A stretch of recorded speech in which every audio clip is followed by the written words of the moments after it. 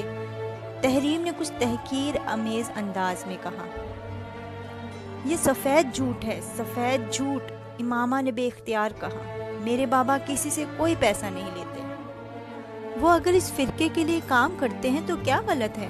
کیا دوسرے فرقوں کے لیے کام نہیں کیا جاتا؟ دوسرے فرقوں کے بھی تو علماء ہوتے ہیں یا ایسے لوگ جو انہیں سپورٹ کرتے ہیں۔ دوسرے فرقوں کو یورپ میں مشن سے روپیہ نہیں ملتا، میرے بابا کو کہیں سے کچھ نہیں ملتا، امامہ نے ایک بار پھر کہا۔ تحریم نے اس کی بات کے جواب میں کچھ نہیں کہا، وہ اٹھ کھڑی ہوئی۔ امامہ نے اسے جاتے ہوئے دیکھا، پھر گردن موڑ کر اپنے پاس بیٹھی جویریہ کی طرف دیکھا۔ کیا تم بھی میرے بارے میں ایسا سوچتی ہو؟ تحریم نے غصے میں آ کر تم سے یہ سب کچھ کہا ہے، تم اس کی باتوں کا برا مت مانو۔ جویریہ نے اسے تسلی دینے کی کوشش کی۔ تم ان سب باتوں کو چھوڑو، آؤ کلاس میں چلتے ہیں، بریک ختم ہونے والی ہے، جویریہ نے کہا تو وہ اٹھ کھڑی ہوئی۔ اس دن وہ گھر واپس آ کر اپنے کمرے میں بند ہو کر روتی رہی۔ تحریم کی باتوں نے اسے واقعی بہت دل برداشتہ اور مایوس کیا تھا۔ ہاشم مبین احمد اس دن شام کو ہی آفس سے گھر واپس آ گئے۔ واپس آنے پر انہیں سلمیٰ سے پتہ چلا کہ امامہ کی طبیعت خراب ہے اور وہ اس کا حال احوال پوچھنے اس کے کمرے میں چلے آئے۔ امامہ کی آنکھیں سوجی ہوئی تھی۔ ہاشم مبین حیران رہ گئے۔ کیا بات ہے امامہ؟ انہوں نے امامہ کے قریب آ کر پوچھا۔ وہ اٹھ کر بیٹھ گئی اور کچھ بہانہ کرنے کے بجائے بے اختیار رونے لگی۔ ہاشم کچھ دیر پریشان ہو کر اس کے قریب بیڈ پر بیٹھ گئے۔ کیا ہوا امامہ؟ تحریم نے آج اسکول میں مجھ سے بہت بدتمیزی کی ہے، اس نے روتے ہوئے کہا۔ ہاشم مبین نے بے اختیار ایک اطمینان بھری سانس لی۔ پھر کوئی جھگڑا ہوا ہے تم لوگوں میں؟ بابا آپ کو نہیں پتا اس نے میرے ساتھ کیا کیا ہے، امامہ نے باپ کو مطمئن ہوتے دیکھ کر کہا۔ بابا وہ باپ کو تحریم کے ساتھ ہونے والی تمام گفتگو بتاتی گئی۔ ہاشم مبین کے چہرے کی رنگت بدلنے لگی۔ تم سے کس نے کہا تھا کتابیں اسکول میں لے کر جاؤ انہیں پڑھانے کے لیے؟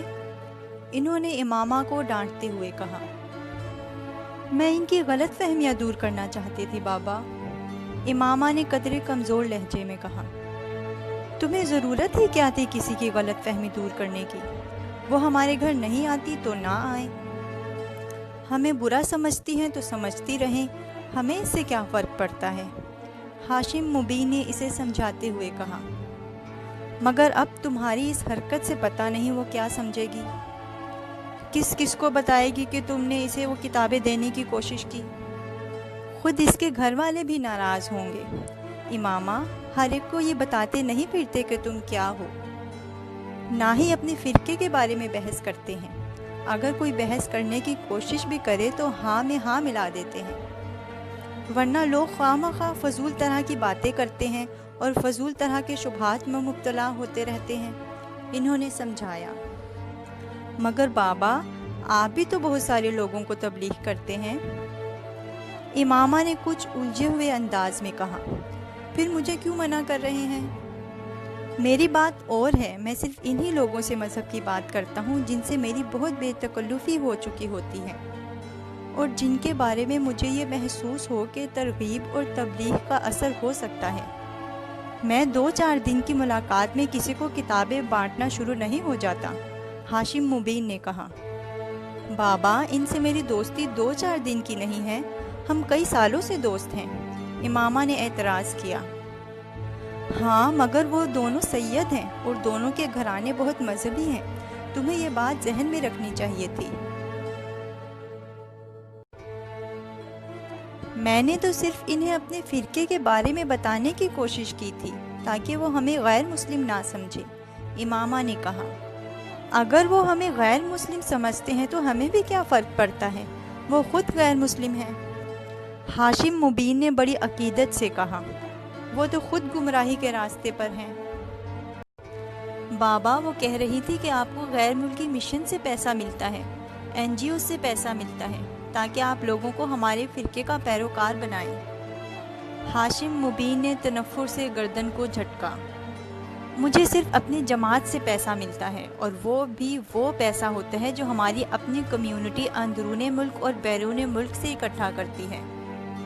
ہمارے پاس پیسے کی کیا کمی ہے، ہماری اپنی فیکٹریز نہیں ہیں کیا؟ اور اگر مجھے غیر ملکی مشنز اور NGOs سے پیسہ ملے تو بھی میں بڑی خوشی سے لوں گا۔ آخر اس میں برائی ہی کیا ہے؟ دین کی خدمت کر رہا ہوں، اور جہاں تک اپنے مذہب کی ترویج اور تبلیغ کی بات ہے تو اس میں بھی کیا برائی ہے؟ اگر اس ملک میں عیسائیت کی تبلیغ ہو سکتی ہے تو ہمارے فرقے کی کیوں نہیں؟ ہم تو ویسے بھی اسلام کا ایک فرقہ ہے، لوگوں کو راہ ہدایت پر لانے کی کوشش میں مصروف ہیں۔ ہاشم مبین نے بڑی تفصیل کے ساتھ بتایا۔ مگر تم لوگوں سے اس معاملے پر بات مت کیا کرو، اس بحث مباحثے کا کوئی فائدہ نہیں ہوتا۔ ابھی ہم لوگ اقلیت میں ہیں، جب اکثریت میں ہو جائیں گے تو پھر اس طرح کے لوگ اتنی بے خوفی کے ساتھ اس طرح بڑھ بڑھ کر بات نہیں کر سکیں گے، پھر وہ اس طرح ہماری تذلیل کرتے ہوئے ڈریں گے۔ مگر فی الحال ایسے لوگوں کے منہ نہیں لگنا چاہیے۔ بابا، آئین میں ہمیں اقلیت اور غیر مسلم کیوں قرار دیا گیا ہے؟ جب ہم اسلام کا ایک فرقہ ہیں تو پھر انہوں نے ہمیں غیر مسلم کیوں ٹھہرایا ہے؟ اماموں کو تحریم کی کہی ہوئی ایک اور بات یاد آئی۔ یہ سب مولویوں کی کارستانی ہے، اپنے اپنے مقاصد کے حصول کے لیے وہ سب ہمارے خلاف اکٹھے ہو گئے تھے۔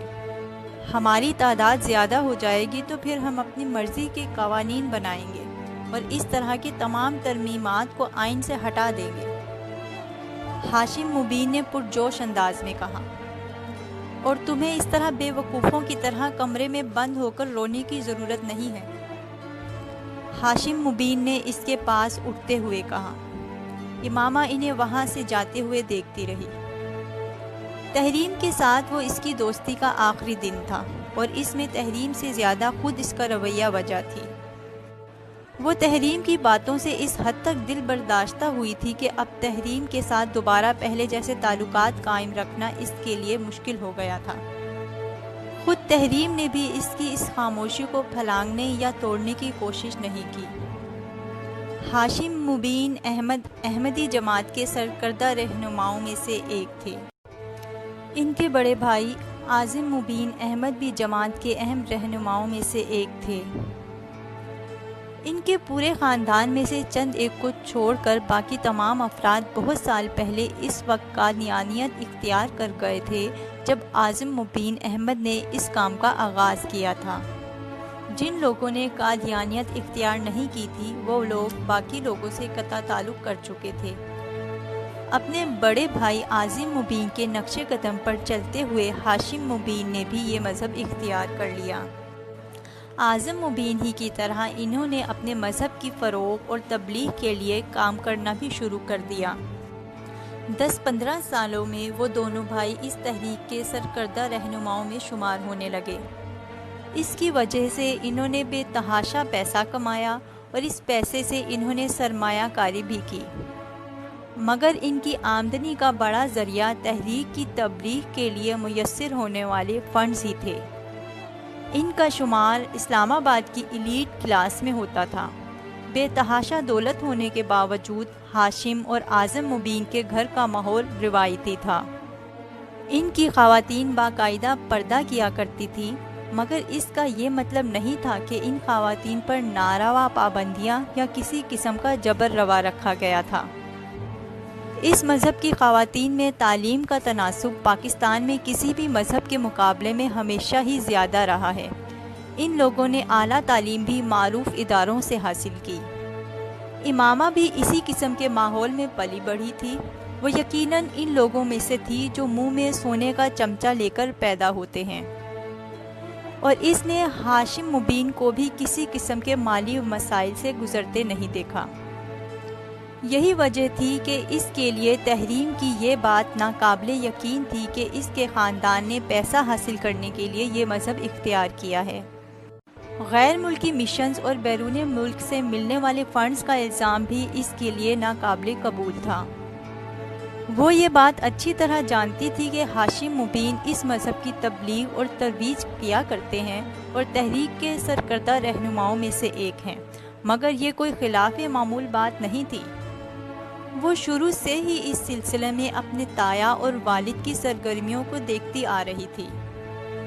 اس کے نزدیک یہ کام ایسا اور سرکردہ رہنماؤں کے لندن سے سیٹلائٹ کے ذریعے ہونے والے خطبات کو بھی باقاعدگی سے سنتی اور دیکھتی آ رہی تھی۔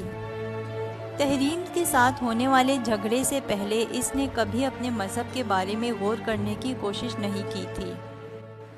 اس کے لیے اپنا فرقہ ایسا ہی تھا جیسے اسلام کا کوئی دوسرا فرقہ۔ اس کی برین واشنگ بھی اسی طرح کی گئی تھی کہ وہ سمجھتی تھی کہ صرف وہی سیدھے راستے پر تھے، بلکہ وہی جنت میں جائیں گے۔ اگرچہ گھر میں بہت شروع میں ہی اسے باقی بہن بھائیوں کے ساتھ یہ نصیحت کر دی گئی تھی کہ وہ بلا وجہ لوگوں کو یہ نہ بتائیں کہ وہ دراصل کیا ہیں۔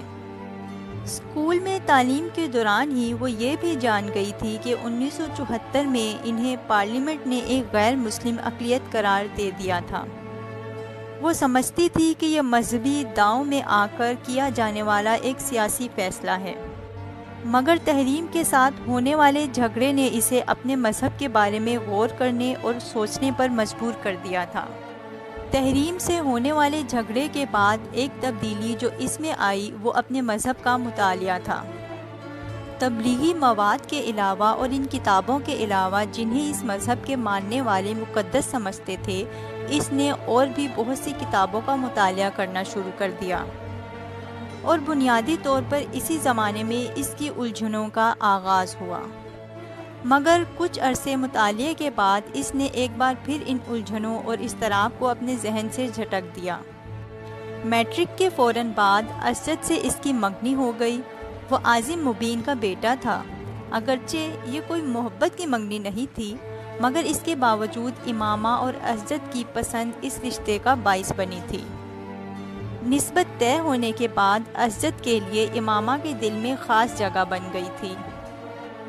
اپنی پسند کے شخص سے نسبت کے بعد اس کا دوسرا ٹارگٹ میڈیکل میں ایڈمیشن تھا، اور اسے اس بارے میں زیادہ فکر نہیں تھی۔ وہ جانتی تھی کہ اس کے باپ کی پہنچ اتنی ہے کہ اگر وہ میرٹ پر نہ بھی آئے تب بھی وہ اسے میڈیکل کالج میں داخل کروا سکتے ہیں، اور اگر یہ ممکن نہ ہوتا تو بھی وہ بیرون ملک جا کر میڈیکل کی تعلیم حاصل کر سکتی تھی۔